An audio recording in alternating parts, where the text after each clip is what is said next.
Hello चाचा का स्वागत है आपका अपने यूट्यूब चैनल कंपोजर पर। आयोग का सभी अच्छे होंगे और एग्जाम की प्रिपरेशन आपकी काफ़ी अच्छे से चल रही होगी।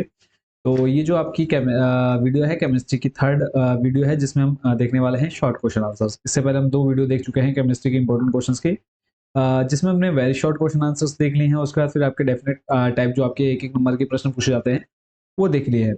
ये तीसरी वीडियो है केमिस्ट्री की, क्योंकि हम आपको topic wise important questions provide करा रहे हैं। तो तीसरी क्वेश्चन जिसमें हम शॉर्ट क्वेश्चन आंसर्स देखने वाले हैं, महत्वपूर्ण जो आपके एग्जाम में इस बार शॉर्ट क्वेश्चन आंसर्स आने वाले हैं। ठीक है, इसके बाद बाकी जो नेक्स्ट वीडियो आएगी उसमें हम महत्वपूर्ण जो अभिक्रियाएं हैं वो देखेंगे। उसके बाद फिर लॉन्ग क्वेश्चन आंसर्स देखेंगे और उसके बाद एक लास्ट वीडियो आएगी आपके एमसीक्यू यानी वैकल्पिक प्रश्न उत्तर के। तो जिन बच्चों ने पिछली वीडियो नहीं देखी, लिंक आपको ऊपर आई बटन पर मिल जाएगा या फिर वीडियो के लास्ट में आपको एक प्लेलिस्ट का ऑप्शन मिल जाएगा, आप वहां से जाकर के इन क्वेश्चंस को देख सकते हैं। बाकी पीडीएफ इनके अवेलेबल है हिंदी मीडियम इंग्लिश मीडियम के लिए। जो बच्चे पीडीएफ लेना चाहते हैं अभी हम प्रोसेस देख लेंगे कैसे ले सकते हैं। अदरवाइज जो बच्चे पीडीएफ नहीं लेना चाहते हैं वीडियो को स्किप करके आगे डायरेक्ट इंपॉर्टेंट क्वेश्चन जहां से हम स्टार्ट करेंगे वहां जा सकते हैं। तो अगर ये आपको सारी क्वेश्चन जो इंपॉर्टेंट है पीडीएफ के फॉर्म में चाहिए तो आप इनको कैसे ले सकते हैं वो हम देख लेते हैं। तो उसके लिए आपने गूगल में जाके सर्च करना है कंपोजर। कंपोजर सर्च करते ही आपके सामने हमारी वेबसाइट आ जाएगी। इस वेबसाइट पर क्लिक करके आपने थोड़ा सा नीचे आ जाना है। नीचे सेलेक्ट करने के बाद आपको ऑप्शन मिल जाता है यहाँ पे टॉप 30 क्वेश्चंस का। टॉप 30 क्वेश्चन के बाद आपने क्लिक करना है क्लास 12 पर। क्लास 12 पर क्लिक करते हैं आपके सामने सारे सब्जेक्ट की लिस्ट आ जाएगी। तो इनमें से आपने चूज कर लेना है केमिस्ट्री रसायन विज्ञान। इस रसायन विज्ञान विषय पर क्लिक करने के बाद आप यहाँ पे देखेंगे हिंदी मीडियम इंग्लिश मीडियम दो ऑप्शन मिल जाते हैं। तो आप जिस मीडियम से हैं उस पर आपने क्लिक कर लेना है। क्लिक करते ही आपके सामने नेक्स्ट पेज आपका ये ओपन हो जाएगा जहाँ पे आपको सारे पीडीएफ के ऑप्शन मिल जाएंगे। उसके बाद नेक्स्ट आपको जो जो पीडीएफ चाहिए उसको आपने सिंपली ऐड टू कार्ट कर लेना है। ऐड टू कार्ट करने के बाद आपको एक कूपन कोड हम दे देते हैं जिसमें आपको 30% का डिस्काउंट मिल जाएगा। कंपोजर 30 आपने अप्लाई कर लेना है। तो जो टोटल कॉस्ट बैटरी 95 है, बट कूपन कोड यूज करने के बाद आपको लगभग 30 रुपए का डिस्काउंट मिल जाता है। तो पीडीएफ आपको लगभग आपकी 66.50 यानी 70 के अराउंड आपको मिल जाती है। नेक्स्ट स्टेप आपका रहता है प्रोसीड टू चेकआउट। इस प्रोसीड टू चेकआउट वाले ऑप्शन पर क्लिक करके आपने इधर पूरी डिटेल्स फिल कर देनी है और लास्ट में यहाँ पे आप टिक करके प्लेस ऑर्डर कर देना है। जैसे आपकी पेमेंट सक्सेस हो जाएगी आपको डाउनलोड का ऑप्शन मिल जाएगा। अब जो बच्चे ये सारी प्रोसेस नहीं करना चाहते सिंपली आप इस व्हाट्सएप नंबर पर मैसेज करिए और आपको किस सब्जेक्ट की कौन सी पीडीएफ चाहिए वो आप हमें बताइए। एक आपको क्यूआर कोड हम अवेलेबल करा देंगे, उस क्यूआर कोड पर आप पेमेंट करके डायरेक्ट पीडीएफ अपने व्हाट्सएप नंबर पर ले सकते हैं। आई होप बच्चों ये पूरी प्रोसेस आप अच्छे से समझ गए होंगे। अब करते हैं इंपॉर्टेंट क्वेश्चन स्टार्ट। तो ये जितने क्वेश्चन है आपके ऐसे क्वेश्चन है जो प्रीवियस एग्जाम में लगातार पूछे आ रहे हैं और इस बार आपके एग्जाम में मोस्ट इंपोर्टेंट रहने वाले हैं। तो पहला प्रश्न बच्चों आपके सामने है। इसमें आपसे कहा है कि मोलरता, प्रश्न है आपका मोलरता तथा मोलरता का अर्थ स्पष्ट कीजिए अथवा मोलरता व मोलरता को परिभाषित कीजिए। ठीक है, क्वेश्चन आपके सामने है। इसका आंसर आप यहाँ से देख लेंगे। मैं सिर्फ आपको इंपॉर्टेंट क्वेश्चन बताते हुए चल रहा हूँ। बाकी जो इसके आंसर्स है वो अगर आपके पास नोट्स है वहां से आप पढ़ सकते हैं और जो बच्चे पीडीएफ ले रहे हैं वो वहां से इसलिए पढ़ लेंगे। बाकी जो नहीं ले रहे हैं पीडीएफ तो आप लोग स्क्रीनशॉट लेकर के या फिर वीडियो को रोक करके इसका सॉल्यूशन कंप्लीट देख सकते हैं। ठीक है, ये आपका कंप्लीट फर्स्ट नंबर। उसके बाद नेक्स्ट जो आपका क्वेश्चन है वो है राउल्ट का नियम क्या है। इसका गणितीय व्यंजक दीजिए फिर है अथवा राउल्ट का नियम लिखिए तथा इसकी व्युत्पत्ति भी कीजिए। तो इसको आपने देख लेना है कंप्लीट। पूरा डेरिवेशन आपको दे रखा है इसका और इसके सीमाएं भी नीचे लिखी हुई हैं आपके। नेक्स्ट अगला जो है आपका एक न्यूमेरिकल है। इस न्यूमेरिकल को आपने यहाँ से पढ़ लेना है। वीडियो को रोक करके पूरा डिटेल में आपको ये दिया हुआ है। ठीक है, बाकी कोई प्रॉब्लम या कोई डाउट आपके मन हो तो आप हमको कमेंट बॉक्स में पूछ सकते हैं। प्रश्न है आपका कास्टिक सोडा के 4 ग्राम अणु भार आपको दे रखा है तो जल में घोलकर 200 मिलीलीटर विलेन बनाया गया। ठीक है, उसके बाद फिर आगे कहा है विलेन की मोलरता और विलेय के मोल प्रभाज ज्ञात कीजिए। तो आपने देख लेना है, इसका पूरा सॉल्यूशन आपको यहाँ पर दिया गया है। ठीक है, नेक्स्ट आपका इसी में सेकंड नंबर था जिसमें आपको प्रासंग लाभ वगैरह निकालना था। अगला प्रश्न है विद्युत रासायनिक श्रेणी क्या होती है, इसके प्रमुख अनुप्रयोग लिखिए। ये आपका इंपॉर्टेंट क्वेश्चन इस बार रहने वाला है। उसका नेक्स्ट आपके अगले प्रश्न पर लेके चलते हैं। अगला प्रश्न आपका नैनस्ट समीकरण लिखिए। प्रश्न आपका 2023-26 में पूछा गया है। फिर है निम्नलिखित सेल के लिए 25 डिग्री सेल्सियस पर वैद्युत वाहक बल यानी ईएमएफ की गणना करनी है। ये आपने देख लेनी है सेल रिएक्शन। पूरा यहाँ पे आपको सॉल्यूशन दिया हुआ है। नेक्स्ट उसके बाद अगला प्रश्न जो है उसको देख लेते हैं। अगला इंपॉर्टेंट क्वेश्चन है विशिष्ट चालकता व मोलर चालकता को परिभाषित कीजिए। इन दोनों में क्या संबंध है। प्रश्न आपका 13, 16, 22 में पूछा जा चुका है। तो यहाँ पे आपने पूरा डिटेल इसको वीडियो को रोक करके पढ़ लेने हैं। उसके बाद अगला प्रश्न है मानक हाइड्रोजन इलेक्ट्रोड का अर्थ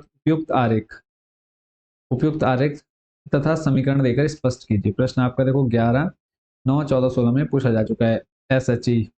ठीक है, मानक hydrogen electrode, standard hydrogen electrode आ जाएगा। उसका नेक्स्ट अगला जो इसमें देखो पूरा आपने पढ़ लेना है, इसकी क्रियाविधि क्या है, कैसे इसमें सेल अभिक्रिया होती है, वो आपने पूरा पढ़ लेना है। उसका नेक्स्ट आपका अगला जो इंपॉर्टेंट क्वेश्चन है वो उसको देख लेते हैं। प्रश्न है आपका फैराडे के विद्युत अपघटन संबंधी नियम लिखने हैं। प्रश्न आपका देखो ये आपका 12, 15, 18, 19, 23 में पूछा गया है। 18, 19 में है लगातार, 23, 24 में आएगा। तो फैराडे के जो नियम है उनको आपने यहाँ पे पढ़ना है। टोटल फर्स्ट पहला नियम हो गया आपका, उसके बाद नेक्स्ट आपका सेकंड नियम, इसको देख लेना है। और उसके बाद नेक्स्ट जो आपका इंपॉर्टेंट क्वेश्चन है वो है अभिक्रिया की कोटि आणविकता से किस प्रकार भिन्न है। अभिक्रिया की आणविकता तथा कोटि में क्या अंतर है आपको बताना है। मतलब कोटि और आणविकता अगर आता है तो अपने आंसर डिटो लिख करके आना है। उसके बाद अगले प्रश्न पर लेके चलता हूँ आपको। और सारे जितने क्वेश्चन देख रहे हैं आपके सारे ऐसे क्वेश्चन हैं जो आपके प्रीवियस एग्जाम में काफी बार पूछे जा चुके हैं, और इस बार भी ये क्वेश्चन आपके एग्जाम के पॉइंट ऑफ व्यू से इंपॉर्टेंट रहने वाले हैं। उसके बाद नेक्स्ट आपका क्वेश्चन है अभिक्रिया दर का संघट सिद्धांत क्या है, या फिर संघट सिद्धांत के महत्वपूर्ण बिंदु, या फिर रासायनिक अभिक्रिया का संघट सिद्धांत। प्रश्न देखो किसी भी तरह से घुमा करके पूछ सकता है, आपका कंफ्यूज नहीं होना है। उसी के बाद नेक्स्ट आपको दे रखा है सक्रियण ऊर्जा, तो इन दोनों के आंसर आपने यहाँ पर देख लेने हैं। तो संघट सिद्धांत क्या है वो आप यहाँ पे देख पाएंगे, पूरा डिटेल में इसका आंसर दिया गया है। उसका अगला जो प्रश्न बच्चों आपकी स्क्रीन पर है वो है संक्रमण धातुओं के अभिलक्षण क्या है। ये संक्रमण धातुएं क्यों कहलाती हैं। डी ब्लॉक के तत्वों में कौन से तत्व संक्रमण श्रेणी के तत्व नहीं कहे जा सकते। तो ये प्रश्न आप देख सकते हैं 11, उसके बाद सॉरी 10, और उससे पहले भी 9, 10, 11, फिर उसके बाद आपका जो प्रश्न आया ये 14, 15, 22 में पूछा गया है संक्रमण। और इस बार इंपॉर्टेंट रहने वाला है क्योंकि जो आपके ई और एफ ब्लॉक है, ठीक है, एस पी डी एफ, ठीक है, एस पी, दो ब्लॉक आपके हट चुके हैं। एक आपका शायद डी ब्लॉक बचा है और एक शायद पी ब्लॉक बचा है, बाकी आपके दोनों एस और एफ ब्लॉक हट गए हैं। तो इसका आपने देख लेना है। उसका अगला प्रश्न है लेंथेनाइड व एक्टिनाइड में कैसे अंतर करेंगे।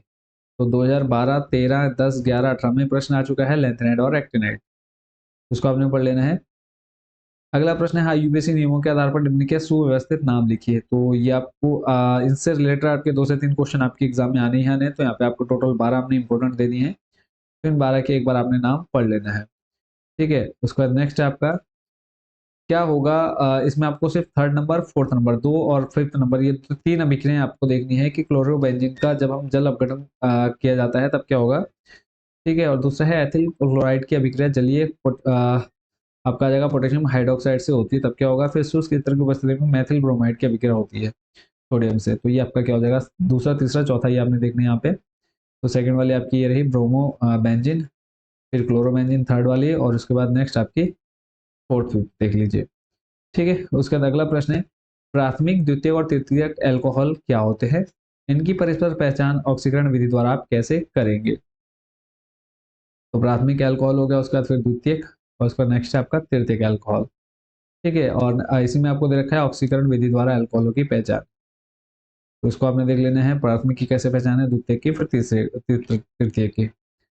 अगला प्रश्न है किण्वन किसे कहते हैं, किण्वन विधि द्वारा सिरे से अल्कोहल के निर्माण का वर्णन कीजिए, संबंधित अभिक्रियाएं भी दीजिए। प्रश्न आपका 12-19 में पूछा गया, तो यहाँ पे आपको पूरी डिटेल में और पूरी क्रियाविधि अच्छे से एक्सप्लेन कर रखी कैसे आप इससे अल्कोहल प्राप्त कर सकते हैं, ठीक है। उसके बाद अगला प्रश्न है प्रयोगशाला में डाई एथिल ईथर के निर्माण की विधि को अभिक्रियाओं सहित लिखिए, तो उसको आपने देखना है, पूरा डिटेल में आपको आंसर दिया गया है। नेक्स्ट आपका फिनॉल अम्लीय व्यवहार प्रदर्शित करता है क्यों, देखिए क्वेश्चन आपने तैयार करना है।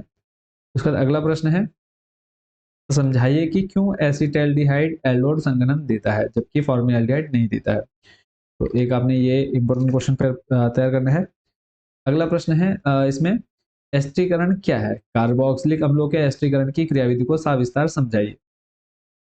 तो एस्टरीकरण देखना है, उसके बाद कंप्लीट आपका यहाँ पर आंसर दे रखा है, उसको मैं जूम आउट कर देता हूँ, सॉरी जूम इन कर देता हूँ, तो इसको आपने यहाँ से पढ़ लेना है, ठीक है। एस्टरीकरण है यहाँ पे आपको पूरा ये लास्ट जो हमारे क्वेश्चन थे शॉर्ट इंपॉर्टेंट क्वेश्चन आंसर्स वो आपके यहाँ पर खत्म होते हैं। तो लगभग 15 से 20 क्वेश्चन थे अगर हम सबको काउंट करें नंबर वाइज, तो इतने क्वेश्चन अगर आप प्रिपेयर कर लेते हैं शॉर्ट में तो काफ़ी अच्छी परसेंटेज आपकी बन जाती है। तो बाकी इसका नेक्स्ट जो वीडियो आएगी बच्चों उसमें हम देखेंगे शॉर्ट के बाद लॉन्ग क्वेश्चन आंसर्स, ठीक है, तो सॉरी शॉर्ट के बाद आपकी नेक्स्ट वीडियो आएगी, अब महत्वपूर्ण अभिक्रिया आएगी, महत्वपूर्ण अभिक्रिया के बाद लॉन्ग, और लॉन्ग के बाद फिर एमसीक्यू। ठीक है, तो चैनल के साथ जुड़े रहिए। जिन बच्चों ने तक चैनल को सब्सक्राइब नहीं किया, चैनल को सब्सक्राइब कर लीजिए, ताकि जो भी लेटेस्ट वीडियो आती है उसका नोटिफिकेशन आपको तुरंत देखने को मिल जाए। तो मिलते हैं नेक्स्ट वीडियो में, तब तक सभी को tata bye bye and best wishes for your exam.